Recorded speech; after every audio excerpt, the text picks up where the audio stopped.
Bom dia! Meu nome é Andressa Schmidt e eu sou formada em jornalismo pela Universidade Metodista de São Paulo. Comecei a faculdade em 2018 e terminei em 2021, passando ali por uma pandemia no meio disso tudo.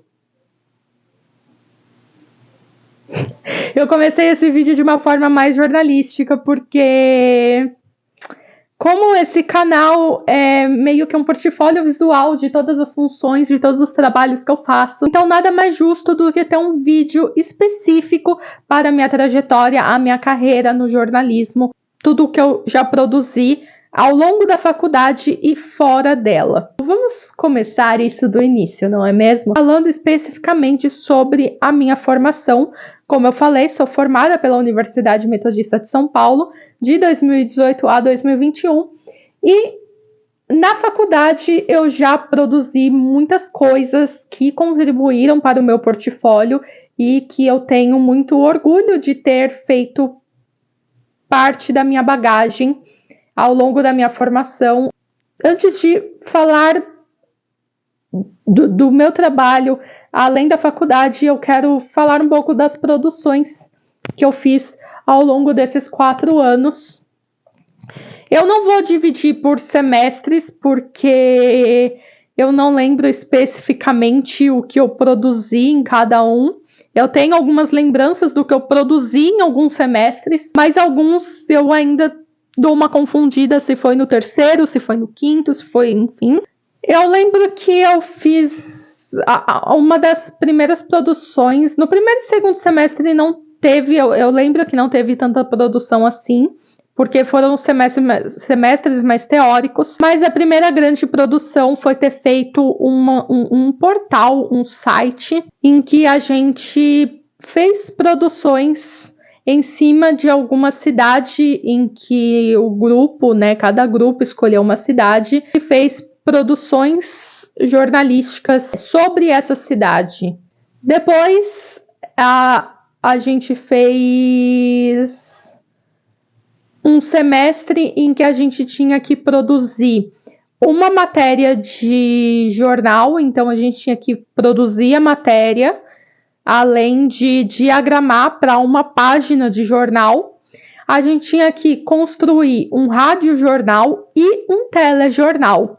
Então foi um semestre aí bastante trabalhoso, mas que nos deu muito orgulho, porque, enfim, a gente construiu tudo do zero e entregou um telejornal completo, um radiojornal completo, um jornal completo. Depois a gente teve um semestre em que a gente trabalhou, a gente tinha feito as produções de reportagens de uma determinada cidade específica, e no outro semestre a gente teve que escolher um bairro para poder fazer trabalhos em cima desse bairro, fazer produções sobre esse bairro, e dentro desse bairro a gente teve que escolher uma ONG para poder trabalhar o papel de assessoria de imprensa. Nós tivemos um trabalho também em que a gente teve que escolher uma instituição para produzir, fazer produções relevantes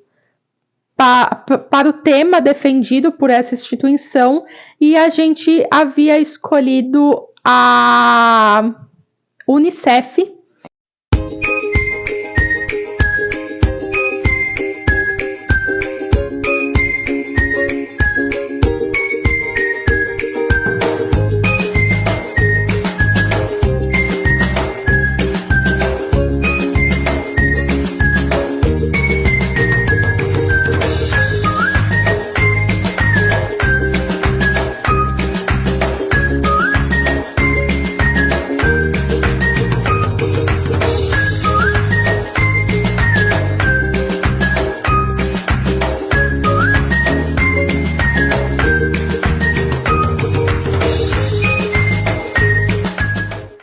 Então, dentro do que a Unicef defende, a gente fez produções.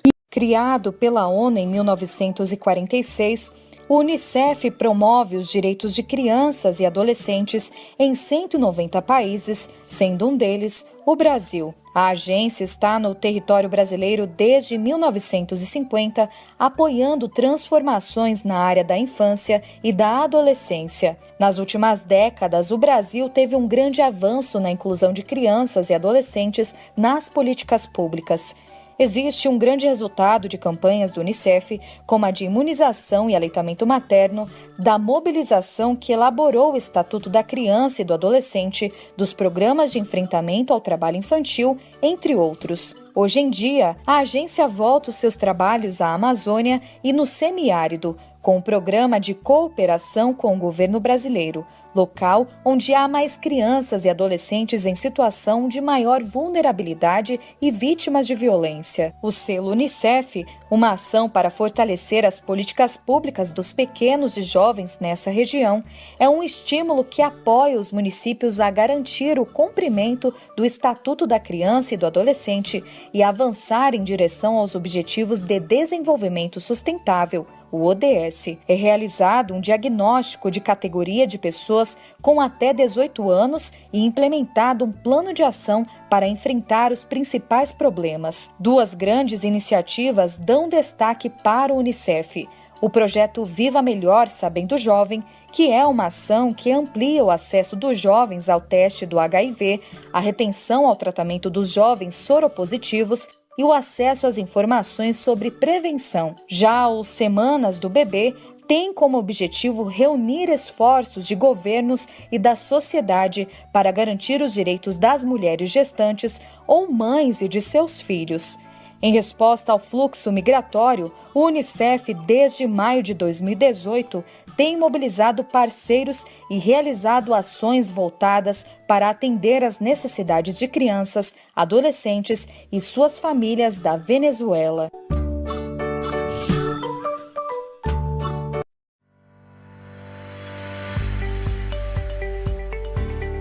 Eu sou Priscila Lombardo, sou fonoaudióloga. As dicas que eu dou sempre quando a criança tem já a dificuldade auditiva e tem aí o uso do aparelho, dentro da escola a gente tem dois fatores. A gente pode utilizar a orientação, escolar, que seria introduzir essa criança na sala, mas colocá-la mais à frente do professor, nas primeiras carteiras. Geralmente o professor falar mais lento e pausado, usar muito do recurso gestual ou da mímica facial, porque aí a gente vai ter aquelas crianças que, além da questão melhorada do uso do aparelho, ela também faz uso da leitura labial e que ajuda, auxilia na compreensão. Outro detalhe é nunca dar as costas a essa criança ou falar nas costas dela, porque ela vai ter muito mais dificuldade, vamos dizer assim, de entendimento. Outro fator é a inserção de um professor, intérprete de Libras, que no caso é destinado aí por lei, ou as questões agora que a gente sabe que tem um professor auxiliar dentro de sala de aula. Em algumas escolas isso é possível e a gente consegue dar aí um benefício, um ganho no complemento do dia a dia escolar. Já no caso de perdas mais severas ou que não são reparadas com o uso do aparelho auditivo, a gente vai ter realmente a necessidade do intérprete de Libras, dentro e acompanhando na sala de aula e também na organização do material didático e de como que vai fazer todo o desenvolvimento de aprendizagem. E além disso, a gente tem também escolas específicas para o deficiente auditivo, que são escolas de Libras, onde ele vai conviver somente com dificuldades similares, paralelas, e o aprendizado é diferenciado no caso, mas muito mais específico a ele. E repetir, na verdade, sempre o que for dito, tomar esse cuidado de que, se caso ele não entendeu, às vezes é necessário falar de novo, E a pessoa consegue, o deficiente auditivo consegue entender. Aquelas questões que a gente fala, repete, fala mais alto, grita, não é o caso. Às vezes ele não precisa de nada disso. Ele só precisa que você fale novamente, devagar e com palavras ou vocabulário mais rápido e prático. Bem, Desde já eu quero agradecer. Obrigada a todos, então. Até uma próxima.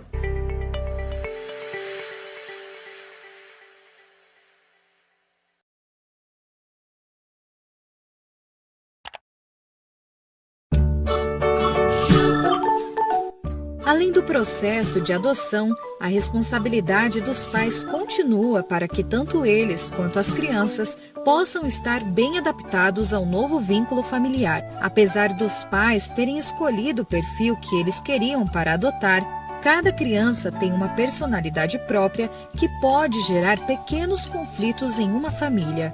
Por isso, esses novos papais e mamães precisam se sentir preparados para enfrentar qualquer tipo de situação, de acordo com a psicóloga Rosângela Sneg.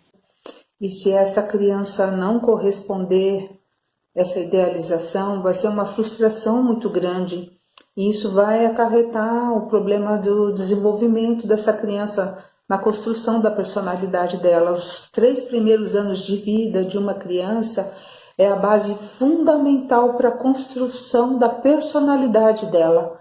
Então, imagina o quanto que é importante uma criança, quando chega num ambiente, ela foi rejeitada num ventre materno, se em alguma circunstância ela revive um aspecto de ser rejeitado novamente. Geralmente, o processo de adaptação exige um pouco mais de cuidado quando a adoção é tardia, porque o adolescente tem lembranças da família de origem ou de outros lares adotivos.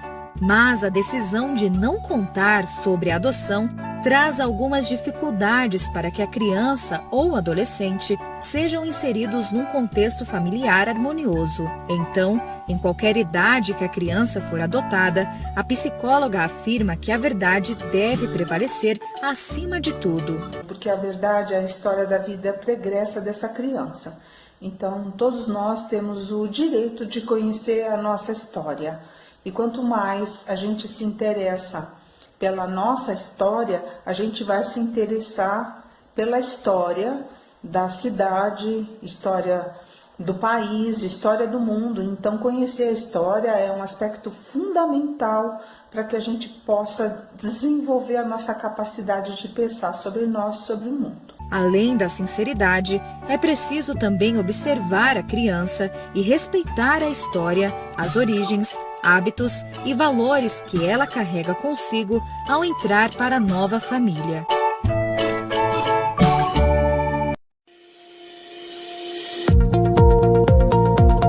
A porta-voz do Unicef, Verônica Taveu, diz que a agência dá apoio para que crianças e adolescentes estejam inseridos dentro do convívio familiar. Mas adotar uma criança ou adolescente não é a única forma de ajudar. Para isso, existem os programas de apadrinhamento afetivo ou financeiro. Vamos entender melhor? O apadrinhamento é uma alternativa de contribuir para o desenvolvimento da criança, como explica a advogada Shirley Van de Zan. Ficar com uma criança até que o sistema judiciário verifique o futuro dessa criança no sentido de orientação, no sentido de estar vendo seus cadernos, no sentido de acompanhamento de saúde, tudo aquilo que uma pessoa precisa para viver com dignidade. Ou até mesmo você financeiramente ajudar esses jovens para que eles possam pagar um curso, comprar suas próprias roupas, enfim, isso daí é uma ajuda financeira. O afilhado não mora com o padrinho ou madrinha, como seria na adoção, mas eles podem passar alguns dias juntos, como finais de semana e as férias, por exemplo. A ideia é possibilitar um vínculo afetivo fora da instituição de acolhimento, onde a criança ou adolescente ficam por determinação judicial, segundo a advogada. O serviço de acolhimento em família acolhedora recebe crianças afastadas da família por medida de proteção em residência de pessoas cadastradas até que seja possível o retorno para a família de origem ou, na sua impossibilidade, essas crianças ou adolescentes são encaminhados para adoção. Uma curiosidade sobre esse programa é que as crianças aptas a serem apadrinhadas têm quase sempre mais de 10 anos de idade e, portanto, menos chances de adoção. Para participar, os padrinhos passam por capacitação e precisam ter disponibilidade de tempo para colaborar com a construção do projeto de vida desses adolescentes. Outra condição para poder ser um padrinho é não estar na fila para adoção.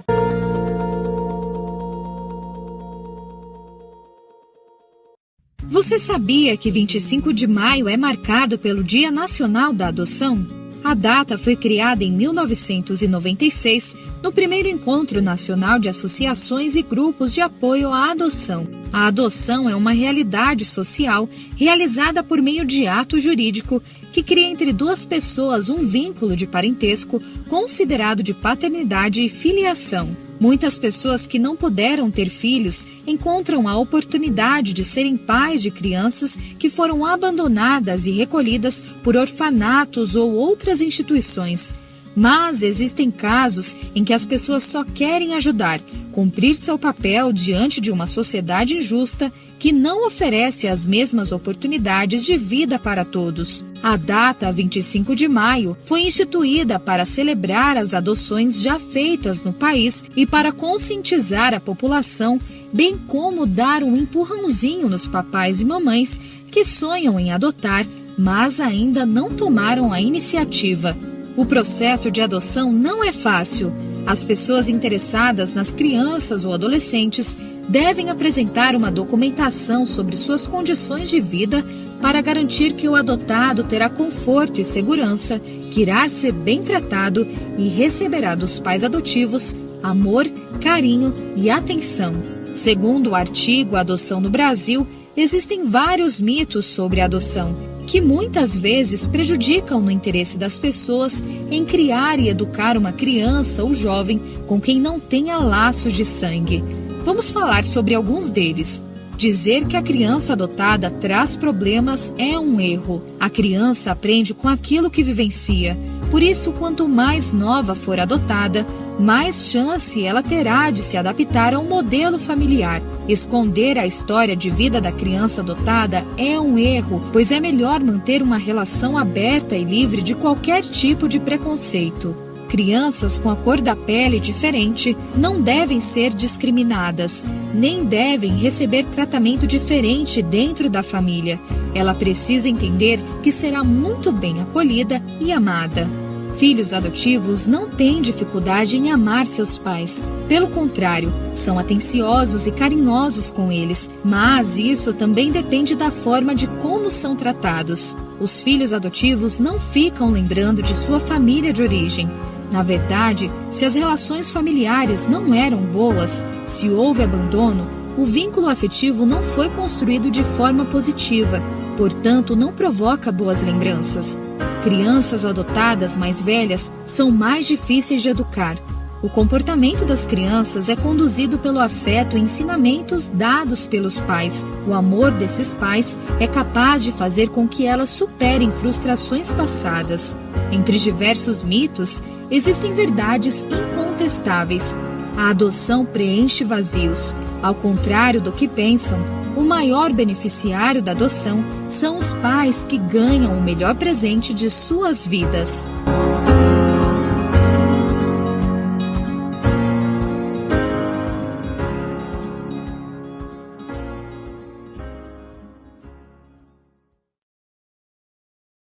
Você conhece O Pequeno Príncipe? Com certeza já deve ter ouvido falar. A obra é um clássico da literatura infantil e adulta. Está entre os mais lidos e ainda um dos livros mais traduzidos no mundo, ficando apenas atrás do Alcorão e da Bíblia. A primeira publicação aconteceu em 1943 pelo autor francês Antoine de Saint-Exupéry. O Pequeno Príncipe traz à tona diversos questionamentos importantes sobre como vivemos e como o mundo é governado. O livro narra as histórias e aventuras de um príncipezinho bem conhecido pela sua ilustração. O Pequeno Príncipe fez tanto sucesso que já tem 2 adaptações para o cinema. A primeira, lançada em 1974, e a segunda, mais recente, lançada em 2008.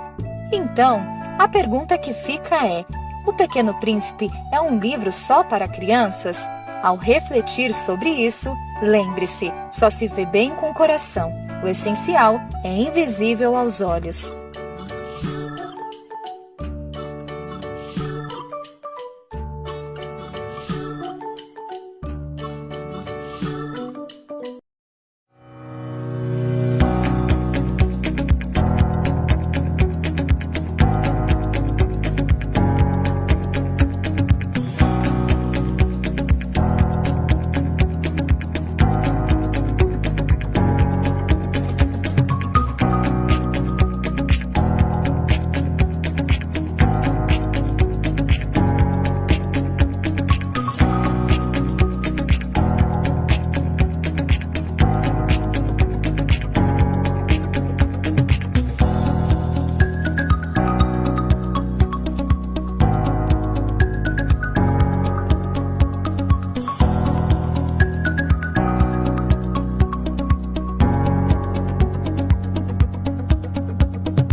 O Unicef sempre procura realizar projetos para a educação das crianças, e a literatura é uma ótima forma de ajudar nessa etapa. Segundo o escritor Cláudio Fragata, especialista em literatura infantil, os livros são fundamentais em qualquer idade, e ele dá dicas de algumas obras que auxiliam no desenvolvimento infantil. Você já deve ter visto o filme, mas sabia que existe o livro de Matilda? O autor é Roald Dahl e fala sobre uma menina que usa os livros como uma forma de fuga da realidade. Outra história bastante conhecida do autor é A Fantástica Fábrica de Chocolate. Os Amigos é um livro escrito por Kazumi Umoto.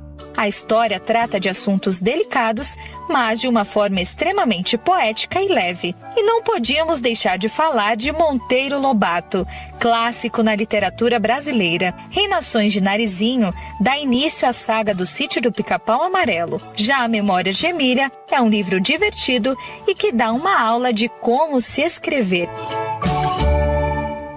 E diga-se de passagem, foram as produções que eu mais sinto orgulho, assim, sabe?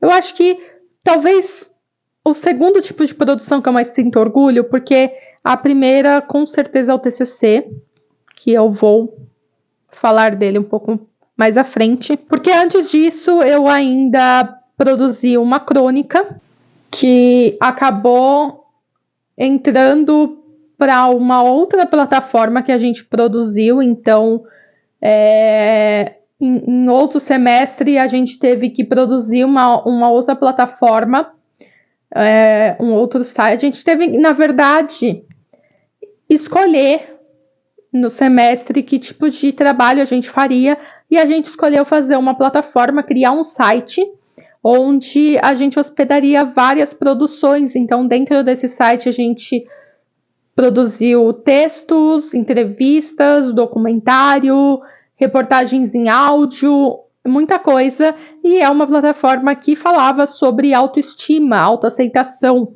E aí, depois disso tudo, se eu não tiver esquecido nada do que a gente produziu, a gente tem o TCC, que a gente falou sobre o empobrecimento da classe média durante a pandemia da Covid-19, que foi um tema bastante em alta para a época, né? Porque a gente fez o TCC ainda em período pandêmico. A gente também criou uma plataforma, um site, e assim, foi um TCC bastante trabalhoso, mas que no final gerou um resultado muito, muito, muito bom, e um resultado em que eu olho para trás e sinto orgulho de ter produzido ele. Uma nota da aluna Andressa Smith, Bruna Bastos, Karina Fonseca, Letícia Paiva, Marina Guedes. Vocês foram aprovadas, isso antes de mais nada, para aliviar aí o coração, são jornalistas já, com a nota 9,5.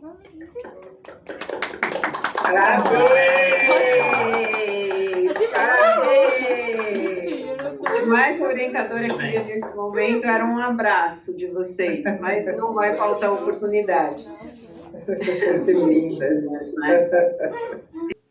Então, esses foram as minhas produções ao longo da faculdade. Ainda ao longo da faculdade, eu tive 2 anos de estágio, onde eu fiz estágio na redação da faculdade, na redação multimídia.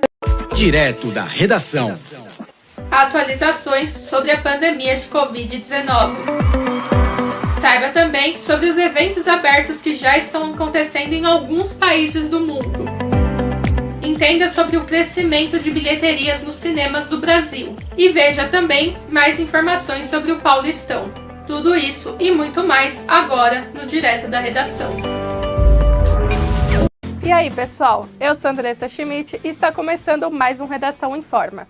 E a pergunta que não quer calar é: vocês estão preparados para as dicas de hoje? Então vamos nessa. Eu tive contato ali com jornalismo online, onde eu produzi matérias para o site do Rude Ramos Online. Fui repórter de rádio, fui repórter de TV e fiz ali um pouco de trabalhos de social media, onde eu postava tudo que ia, todas as reportagens que iam ao ar no site, eu trazia para as redes sociais, o Instagram e o Facebook na época. Depois disso, eu fiz alguns trabalhos como jornalista voluntária, então eu fui redatora para o Selena Gomez Brasil durante um período, então fiz aí produções de textos, mas principalmente traduções de matérias que saíam na gringa sobre a Selena Gomez e eu trazia para o portal aqui no Brasil. Fiz aí textos e resumos sobre os episódios de Selena Plus Chef. Também fui jornalista voluntária para o Jornal 48, atuando aí nas editorias de saúde. A atriz Mariana Xavier fala abertamente sobre assuntos como aceitação corporal, relacionamento abusivo e saúde mental. E para ela, o imaginário coletivo atribui essa ideia de que o corpo gordo não é saudável, não é ativo e não é capaz de realizar atividades comuns do dia a dia. No entanto, o que as pessoas precisam entender é que, ao olhar para a figura estética de alguém, não somos capazes de detectar os índices de glicose, triglicérides e colesteróis, que determinam de fato a saúde física, explica. Segundo ela, que já foi acusada de fazer apologia à obesidade diversas vezes, a luta anti-gordofobia é para diminuir os preconceitos, aumentar a acessibilidade e os direitos sociais. Oi, eu sou Andressa Schmidt, repórter da editoria de saúde do Jornal 48. Você já ouviu falar em Sociedade do Cansaço?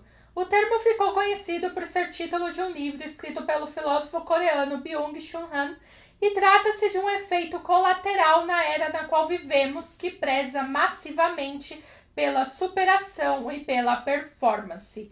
Em uma sociedade na qual descansar é considerado luxo, a falta de saúde do corpo físico denuncia condições mais profundas da mente. É sobre isso a minha última reportagem publicada no Jornal 48. A partir do caso de paralisia facial que acometeu o cantor Justin Bieber, eu conversei com a médica Natália Campos e com a psicóloga Bárbara Piazza para entender a relação entre saúde mental e do corpo físico em meio à exaustão. Confira a matéria completa no nosso link da bio ou no site jornal48.com. Hoje em dia, nós sempre ouvimos falar sobre a importância de cuidarmos da nossa pele. Mas você sabe quais produtos são mais apropriados e como, de fato, manter sua pele hidratada? Eu sou Andressa Schmidt, repórter de saúde do Jornal 48, e conversei com a médica dermatologista Rafaela Lutfi para saber no que uma pessoa precisa dar mais atenção no cuidado com a pele e qual a importância de se fazer uma consulta dermatológica com frequência. Além disso, falamos de como o uso das redes sociais tem incentivado pessoas a passarem por procedimentos estéticos. Não tem nada de errado com isso, mas qual é o limite entre o saudável e o perigoso quando o assunto é cirurgia plástica? Confira essas e outras informações na matéria completa no nosso link da bio ou no site jornal48.com. Onde eu comecei, e depois fiz um pouco da editoria de cultura. Não sei se você sabe que tem umas datas comemorativas que o Google chama um ilustrador, né, para fazer ali, para ter uma ilustração ali na busca, né? Que sai o letreiro diferente, né? Isso, vem sempre ilustrado ali, então tem umas datas comemorativas. E isso acontece no mundo todo, né? E no aniversário da Juvelina Pérola Negra, o pessoal entrou em contato comigo. Eu achei muito legal, porque eu já conheci o trabalho da Juvelina, eu sou ouvinte da Juvelina, conheço. Então, quando eles me chamaram para a Juvelina, eu falei, meu Deus, não, sabe? Foi o destino. Ali o match. É o match. Porque eu ouço ela, eu cresci ouvindo ela. E o pessoal lá de fora, eu achei mais legal ainda, que eles entenderam que meu trabalho fala sobre isso também. Eles não tinham muito essa cultura, a ideia do samba, do partido alto. Então, foi legal, assim, eu ter que conversar e são culturas totalmente diferentes, né? Então, eles têm uma outra visão do que é samba. Então, eles, às vezes, davam uma sugestão, você pode fazer isso, aquilo. Eu falei, não, mas isso não tem muito a ver com samba, com partido alto. Eu lembro que a diretora de arte queria que eu desenhasse a Juvelina no palco. Aí a gente conversando, eu falei, não, mas o partido alto é uma coisa ali mais do quintal mesmo, de todo mundo junto, de você tomando ali uma cervejinha, ali sentado no banquinho, tá todo mundo ali fazendo samba, todo mundo junto, não tem essa coisa do palco, né? Ela entendeu. Como é que você acha que, através da arte, no seu caso, a ilustração, a gente consegue impulsionar o debate, a discussão sobre direitos humanos no geral? No meu caso, a representatividade, né? Acaba ali se alinhando muito com isso, né? E ela acaba falando muito da inclusão, da participação, de mostrar mesmo que as pessoas são diferentes e isso é o mundo, né? Isso é legal, é o que a gente vive e não tem nada de feio, de errado nisso. Então, muito nessa ideia da inclusão, da participação, da voz, que acaba se encontrando muito, né, com essa ideia de abraçar todo mundo, de falar, e a ilustração ela acaba falando isso, como a gente já disse lá atrás, né, de maneira muito natural, porque chega a todo mundo. Então é muito legal para a gente refletir e entender que às vezes um trabalho de ilustração que ninguém pode dar nada acaba falando sobre muita coisa e chegando a muita gente de maneira muito importante, né? Tendo esse papel mesmo da informação. Eu acho que meu trabalho acaba falando muito sobre isso, sobre tendo muito esse papel, né, da informação. Eu confesso que eu não tenho os links das reportagens escritas, mas as reportagens ficaram salvas em áudio. Também fui jornalista freelancer. Sou jornalista freelancer. Nesse dia 2 de outubro, os brasileiros foram às urnas para decidir o futuro do Brasil. Em São Paulo, aqui na Avenida Paulista, o movimento foi tranquilo pela manhã entre os eleitores. E como jornalista freelancer, eu fiz trabalhos para o Jornal do Síndico, produzi textos para o jornal e foi assim um trabalho que me dá muita felicidade, porque foi o primeiro jornal em que eu tive as minhas matérias publicadas num jornal físico, não só num portal online. E além dos textos, eu tive a oportunidade de cobrir um evento para eles, que foi a Unisíndico em 2023, se eu não estiver enganada. E foi, assim, bastante gostoso. Eu entrevistei o Márcio Raskovski, espero que eu não tenha errado o nome dele, mas vocês devem conhecer, né, porque ele vai falar sobre condomínios lá no SP1, na Globo. Eu não podia deixar de falar que, além de todos esses trabalhos que eu mencionei, que eu vou deixar exemplos deles, tanto no vídeo, ao longo do vídeo, ou na descrição, eu também me aventurei como jornalista na produção de conteúdo. Então, como produtora de conteúdo, eu tento trazer, né, como produtora de conteúdo e jornalista, eu tento trazer alguns conteúdos mais informativos. E foi daí que nasceu a ideia de lançar um podcast, que nasceu como Papo Vai, Livro Vem, mas acabou mudando, né, porque eu não queria falar só de literatura, acabou mudando para Papo Vai, Cultura Vem. A minha tia me deu um livro da May Cabot, O Garota Casolado, que nem era para 13 anos, mas ela me deu, a livraria indicou, ela me deu. Foi no Dia das Crianças, eu lembro que eu fiquei indignada, porque quem é que dá livro para uma criança, pelo amor de Deus? Só que eu tava na casa da minha avó, não tinha mais nada para ela fazer, aí eu comecei a ler, assim, porque tava ali, né? Adorei o livro, demorei um tempo, né, para terminar, era meu primeiro livro, e aí na hora que eu terminei eu fiquei tipo, nossa, é isso, eu quero escrever um livro. E aí inventei, essa primeira experiência era O Garota Casolado, o livro da May Cabot, né? Daí eu queria escrever um livro que fosse o garoto de alguma coisa. Daí era o garoto da farofa, porque eles se conheciam num buffet e ele derrubava a farofa nela, era alguma coisa assim. O surto. Mas aí eu comecei a escrever, desde então, nunca terminei, né? Hoje em dia pode ter a desculpa que é o garoto da farofa da GK. É isso, viu? Visionária demais. Vou finalmente retomar a vida de eventos, porque eu sempre participei de eventos, né? Dessa vez eu vou retomar pós-pandemia, pós-maternidade, vamos dizer assim, agora com a Flige, que é a Feira Literária de Jundiaí, que acontece do dia 10 ao dia 18 de setembro. Então eu vou estar lá como atração, mediando mesa e também vendendo livro na feira mesmo ali, sabe? Feirante mesmo, gritando, vendendo meu peixe lá. É assim que a gente sempre foi, né? Em todos os anos, estamos lá em eventos. Nossa, nem me fale.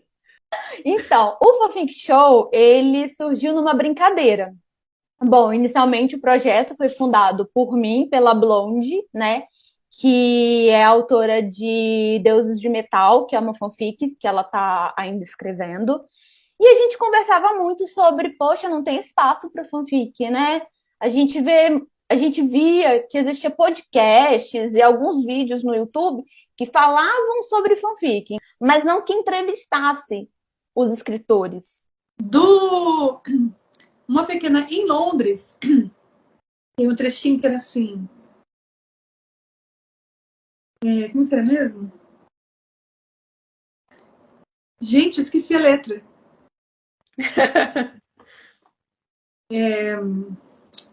Esqueci, se eu lembrar o canto. Nossa, não lembro a letra. Se você achar aí... Cadê meu livro? Como que era mesmo? Deixa eu pegar o livro aqui.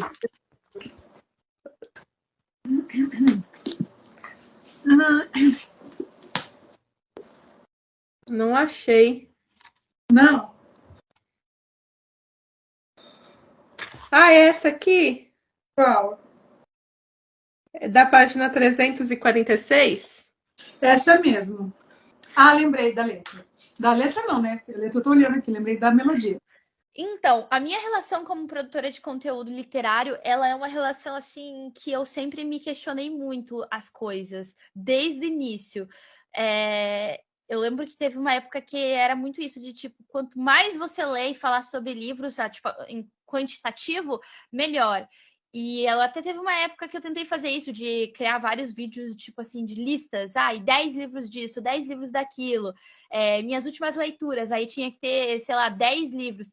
E isso começou a me deixar um pouco incomodada, sabe? Porque eu comecei a perceber que os influenciadores que eu seguia, que ficavam fazendo muito conteúdo assim, de todo dia estar lendo um livro diferente, eu não conseguia me conectar tanto com o conteúdo deles, enquanto aqueles influenciadores que estavam lendo um livro há tipo uma semana já, mas estavam ali sempre tentando compartilhar um pouquinho sobre aquele livro e a experiência deles, isso me conquistava mais.